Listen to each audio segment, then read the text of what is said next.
দক্ষিণ এশিয়ায় ভূ-রাজনীতিতে এক মহাকাব্যিক পরিবর্তনের সুর বাজছে। নর্থ ইস্ট নিউজে সৈয়দ বদরুল হাসানের সাম্প্রতিক প্রতিবেদনটি যেন এক বিস্ফোরক সত্যের দলিল। ইউনূস সরকারের সেই মধ্যযুগীয় অন্ধকার কাটিয়ে বাংলাদেশ ও ভারত কি তবে এক নতুন ভোরে পা রাখতে যাচ্ছে? তারেক রহমানকে মোদী সরকারের সফরের আমন্ত্রণ এবং ঢাকায় কেন রাজনৈতিক ব্যক্তিত্বকে হাই কমিশনার হিসেবে নিয়োগ দিচ্ছে? এসব কি স্রেফ কূটনীতি, নাকি আওয়ামী লীগকে পুনরায় মূলধারায় ফিরিয়ে আনার এক নিঃশব্দ মহড়া? দিল্লি ঢাকা সম্পর্কের এটা একটা মহাপ্রলয়। তারেক রহমানকে মোদীর আমন্ত্রণ আর সৈয়দ বদরুল হাসানের বিস্ফোরক এই রিপোর্ট। ইউনূস সরকারের মধ্যযুগীয় অন্ধকার কাটিয়ে কেন বিএনপি দিকে ঝুঁকছে বিএনপি? শেখ হাসিনাকে প্রত্যাবর্তনে দিল্লির সাফ না, পশ্চিমবঙ্গে শুভেন্দু অধিকারীর উত্থান আর তিস্তা ইস্যুতে নয়া সমীকরণ, ভারত বাংলাদেশের সম্পর্কে আড়ালে থাকা কোন গোপন নীল নকশা, এইসব বিস্তারিত বিষয়গুলো আজ আমরা এখানে আলোচনা করার চেষ্টা করব। দক্ষিণ এশিয়ার রাজনীতিতে আজ এক বিশাল ঝড় বয়ে যাচ্ছে। আপনারা যখন ভাবছিলেন ইউনূস সরকারের সৃষ্ট সেই ফাটল হয়তো কোনোদিন মেরামত হবে না, তখনই খবর এলো প্রধানমন্ত্রী নরেন্দ্র মোদী স্বয়ং বাংলাদেশের প্রধানমন্ত্রী তারেক রহমানকে ভারত সফরের আমন্ত্রণ জানিয়েছেন। সৈয়দ বদরুল হাসান তার সাম্প্রতিক এক প্রতিবেদনে এক ভয়ঙ্কর কিন্তু বাস্তব চিত্র তুলে ধরেছেন। তিনি ইউনূস সরকারকে আমলকে মধ্যযুগীয় অন্ধকার এবং ভিড় চালিত শাসন ধরেছেন হিসেবে অভিহিত করেছেন এবং ভয়ঙ্কর এক শাসন হিসেবে অভিহিত করেছেন, অন্ধকার এক শাসন হিসেবে অভিহিত করেছেন। সেই অন্ধকার কাটিয়ে ঢাকা দিল্লি সম্পর্ক কি তবে আবার স্বাভাবিক হচ্ছে?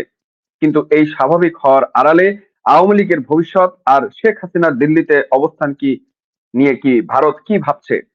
দর্শক, এসব বিষয়ে আমরা বিশেষ এই প্রতিবেদনের প্রতিটি লাইন ব্যবচ্ছেদ করার চেষ্টা করব।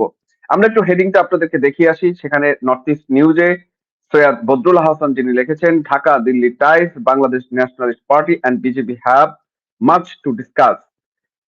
অনেক কিছু ডিসকাস করার মতো বিএনপি এবং বিজেপির মধ্যে রয়েছে, সেই জিনিসটা উনি হাইলাইট বা তুলে ধরার চেষ্টা করেছেন। Quite a few development have taken place in the sphere of Bangladesh-India relationship. There is, of course, the invitation to Prime Minister Tareq Rahman from Prime Minister Narendra Modi to visit India, a trip which expected to take place sooner rather than later, give that Delhi and Dhaka are needs to restore ties between them to a normal level. Modi Tarique রহমানকে যে আমন্ত্রণ জানিয়েছেন এবং সেই আমন্ত্রণের পরিপ্রেক্ষিতে আসলে যে ঘটনাটা বলেছে সেটা হচ্ছে যে সাম্প্রতিক বাংলাদেশ এবং ভারত সম্পর্কের ক্ষেত্রে বেশ কিছু গুরুত্বপূর্ণ ঘটনা ঘটেছে।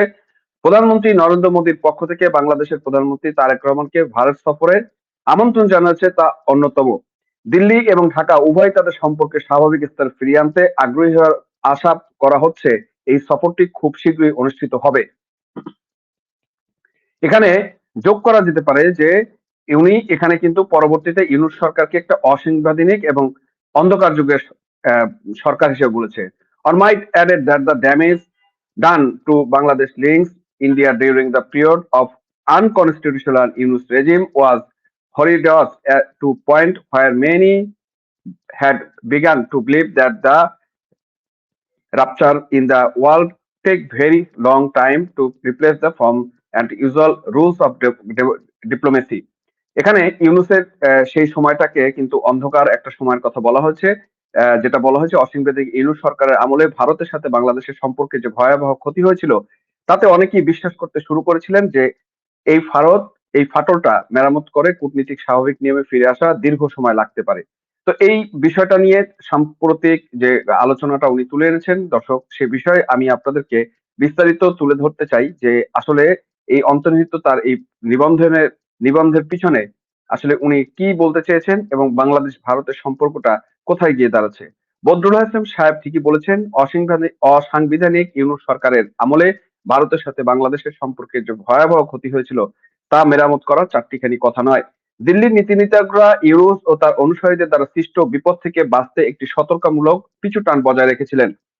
কেননা ইউনূস সরকারের আমলে ঢাকায় ভারতীয় মিশনের সামনে যে কুরুচিপূর্ণ বিক্ষোভ আর উন্মত্ত জনতার আস্ফলন আমরা দেখেছি তা কোনো সভ্য কূটনীতিকের অংশ হতে পারে না। সেই সময় হাই কমিশনার প্রণয় ভার্মা যেভাবে শান্ত থেকে মর্যাদা বজায় রেখেছেন তা ইতিহাসের স্বর্ণাক্ষরে লেখা থাকবে। দিল্লি আজ বুঝতে পারছে এই ভিড় চালিত শাসন দিয়ে বেশি দিন চালানো সম্ভব নয়। তাই তারা এখন নির্বাচিত বিএনপি সরকারের সাথে স্বাভাবিক সম্পর্ক পুনরুদ্ধার করার চেষ্টা করছেন। একসময় যারা জনসমক্ষে ভারতীয় শাড়ি পরিয়েছেন সেই বিএনপি নেতাদের মধ্যে এখন এক অদ্ভুত পরিবর্তন লক্ষ্য করা যাচ্ছে। ফেব্রুয়ারি নির্বাচনের পর থেকে বিএনপির কোনো মন্ত্রী বা নেতা দিল্লির বিরুদ্ধে একটি নেতিবাচক মন্তব্য করেননি। কেন এই সতর্কতামূলক কূটনীতি? কারণ হচ্ছে তারা জানেন আন্তর্জাতিক রাজনীতিতে ভারতের সমর্থন ছাড়া টেকা সম্ভব নয়। সরকারকে আশ্বস্ত করছে, তবে দিল্লি মনে এখনো প্রশ্ন, বাংলাদেশ কি পূর্ণাঙ্গ গণতন্ত্র ফিরে এসেছে, নাকি আওয়ামী লীগকে বাইরে রেখে এই গণতন্ত্র স্রেফ একটি প্রহসন হিসেবে কাজ চালিয়ে যাচ্ছে?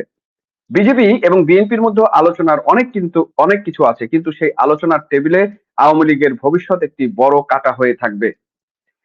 যারা শেখ হাসিনাকে ফেরত আনার জন্য দিনরাত চিৎকার করছেন তাদের জন্য বদরুল আহসানের রিপোর্টটি একটি বড় ধাক্কা। দিল্লি স্পষ্ট জানিয়ে দিয়েছে তারা শেখ হাসিনাকে বাংলাদেশে ফেরত পাঠানোর কোনো দাবিকেই পাত্তা দিচ্ছে না। ইউনূস প্রভাবিত ট্রাইব্যুনাল তাকে মৃত্যুদণ্ড দিলেও ভারতের কাছে তার কোনো মূল্য নেই। বরং দিল্লি এবং কলকাতা এখন আওয়ামী লীগের সাবেক মন্ত্রী এবং সংসদদের জন্য নিরাপদ আশ্রয়স্থল হয়ে দাঁড়িয়েছে। শেখ হাসিনার সমালোচনা করে যারা রাজনীতিতে জমাতে চেয়েছিলেন তারা কূটনীতিক ময়দানে চূড়ান্তভাবে পরাজিত হয়েছেন। মোদী সরকার তাদের কাকে কোনোভাবেই বিব্রত করছে না, বরং সম্মানের সাথে দিল্লিতে রাখা হয়েছে। এটা কি প্রমাণ করে না যে ভারত এখনো বাংলাদেশের রাজনীতিতে আওয়ামী লীগের প্রয়োজনীয়তা অনুভব করছে? হ্যাঁ দর্শক, সেটাই কিন্তু বাস্তবতা। পশ্চিমবঙ্গের রাজনীতিতে 15 বছরের মমতা শাসনের অবসান হয়েছে, ক্ষমতায় এসেছে বিজেপি। বাংলাদেশের মানুষ মমতার একগুঁয়েমিতে ক্ষুব্ধ ছিল, বিশেষ করে তিস্তা ইস্যুতে। কিন্তু বিজেপির জয়ে কি তারা খুশি? মনে হয় না।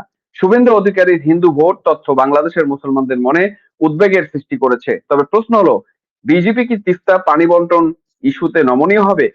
কলকাতার নতুন যে রাজ্য সরকার যদি মমতার অবস্থান থেকে সরে আসে, তবে এই সম্পর্কে নর্থ মেরু আর সাউথ মেরু এক হবে। তবে আমাদের অপেক্ষা করতে হবে শুভেন্দু অধিকারীর অধিকারগুলো দেখার জন্য। দিল্লি একটি অত্যন্ত তাৎপর্যপূর্ণ পদক্ষেপ হলো সাবেক মন্ত্রী দীনেশ ত্রিবেদীকে বাংলাদেশের হাই কমিশন হিসেবে নিয়োগ দেওয়া। কেন কোনো পেশাদার কূটনীতিকের বদলে একজন ঝানু রাজনীতিবিদকে পাঠানো হচ্ছে? কারণ দিল্লি এখন ঢাকাকে অনেক বেশি গুরুত্ব দিচ্ছে। ত্রিবেদী তার বিশাল রাজনৈতিক অভিজ্ঞতা দিয়ে বাংলাদেশের জনগণের সাথে সরাসরি মিশবেন, যা একজন পেশাদার কূটনীতিকের পক্ষে সবসময় সম্ভব হয় না। এটি ইঙ্গিত দেয় যে দিল্লি এখন ঢাকার রাজনীতিতে সরাসরি হ্যাটস অন ভূমিকা নিতে চাচ্ছে। দর্শক, এই যখন অবস্থা, এই বদরুল হাসানের যে রিপোর্টে সর্বশেষ উনি যেটা বলেছেন, the BJP and the BNP have much taking to do about the future. ভবিষ্যতের জন্য তাদেরকে বিএনপি এবং যা বিজেপির অনেক কিছুই করার আছে। Critical point will be revolve around the future of Awamu League and the restoration of unfettered democracy in Bangladesh in any discussion of Dhaka Delhi type। যে কোনো ডিসকাশনের মাধ্যমে এটা সমাধান করার জন্যই কিন্তু বলা হচ্ছে। দর্শক, সৈয়দ বদরুল হাসানের এই প্রতিবেদনটি এক নতুন যুদ্ধের দামামা। ভারত বাংলাদেশের সম্পর্কের সেই উচ্চতায় ফিরিয়ে নেওয়া জরুরি যেখানে শেখ হাসিনার আমলে ছিল। বিজেপি এবং বিএনপির আলোচনার টেবিলে আওয়ামী লীগের ভবিষ্যৎ আর বাংলাদেশের অবাধ গণতন্ত্র পুনঃপ্রতিষ্ঠার বিষয়টি হবে মূল এজেন্ডা। ইউনূস সরকারের সেই মধ্যযুগীয় অন্ধকার কাটিয়ে বাংলাদেশ কি তবে আলোর পথে ফিরবে, নাকি আবার কোনো ষড়যন্ত্রের শিকার হবে? সময় বলে দেবে। কিন্তু একটি কথা স্পষ্ট, দিল্লি এখনো শেখ হাসিনাকে ভুলে যায়নি। ঢাকাকে স্বাভাবিক করতে তারা যে কোনো চরম সিদ্ধান্ত নিতে প্রস্তুত। দর্শক, আপনারা কি মনে করছেন তারেক রহমানের ভারত সফর কি বাংলাদেশের ভাগ্যের চাকা ঘুরিয়ে দিবে? আদৌ কি তারেক রহমানের ভারত সফর হবে? আমরা যে সর্বশেষ কন্ডিশন গুলো জানি যে তারেক রহমানের যে ভারত সফর সেটা আপাতত বানচাল হয়ে যাচ্ছে, বিকজ অফ যেহেতু বাংলাদেশের আওয়ামী লীগের রাজনীতিকে প্রতিষ্ঠার ব্যাপারে বা ফিরিয়ে আনার ব্যাপারে বা নিষেধাজ্ঞা তুলের ব্যাপারে তারেক রহমান সরকার কোনো পজিটিভ সিদ্ধান্ত নেয়নি এবং সেটা ভারত ভালো চোখে দেয়নি বলে ভারতের কাছে এবং উপরন্ত তারেক রহমান সরকারের যে জঙ্গিবাদের সাথে সংশ্লিষ্টতা সেই সব বিষয়ে কোনো ব্যবস্থা এখন পর্যন্ত তারেক রহমান সরকার নেয়নি বলে ভারত তারেক রহমানের সফরকে প্রলম্বিত করছে বা আপাতত স্থগিত অবস্থায় রেখেছে, এবং সেটা আদৌ হবে কিনা কবে হবে সেটা আমরা কিন্তু জানি না। তবে এই মুহূর্তে আমি মনে করি বদরুল হাসানের লেখাটা যেখানেই থাকুক, কিন্তু বাংলাদেশের তারেক রহমানের সাথে ভারতের যে ভিজিট বা তারেক রহমানের যে ভারতে ভিজিট করতে যাওয়ার যে প্ল্যানটা সেটা আপাতত স্থগিত অবস্থায় বা কার্যত স্টাক অবস্থায় রয়েছে বলে আমরা জানি, এবং সেটা আদৌ হবে কিনা সেটা আমরা জানি না, কারণ তারেক রহমান অলরেডি ভারতের সাথে যে কমিটমেন্ট গুলো করেছেন সেগুলো তো তিনি ফেল করছেন।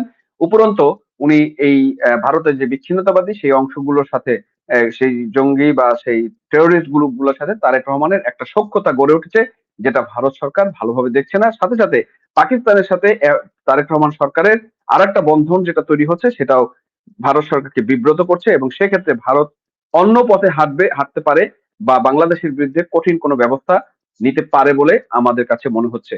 দর্শক, এই ছিল আজকের আলোচনাটা। বদরুল হাসানের এই বিষয়টা আমরা তুলে নেওয়ার চেষ্টা করলাম এবং এর মাধ্যমে আমরা বোঝার চেষ্টা করলাম বাংলাদেশ ভারতের সম্পর্কটা কোন পর্যায়ে রয়েছে এবং এটা আসলে আদৌ সমাধানযোগ্য কিনা, বা সেই পথে তারেক রহমান সরকার বা মোদী সরকার হাঁটছে কিনা, বা কোন পরিস্থিতি গেছে। ভালো থাকবেন দর্শক, চ্যানেলটি সাবস্ক্রাইব করে আমাদেরকে উৎসাহিত করবেন। দেখা হবে পরবর্তী ভিডিওতে। ততক্ষণ ভালো থাকবেন, সুস্থ থাকবেন এবং নিরাপদ থাকবেন।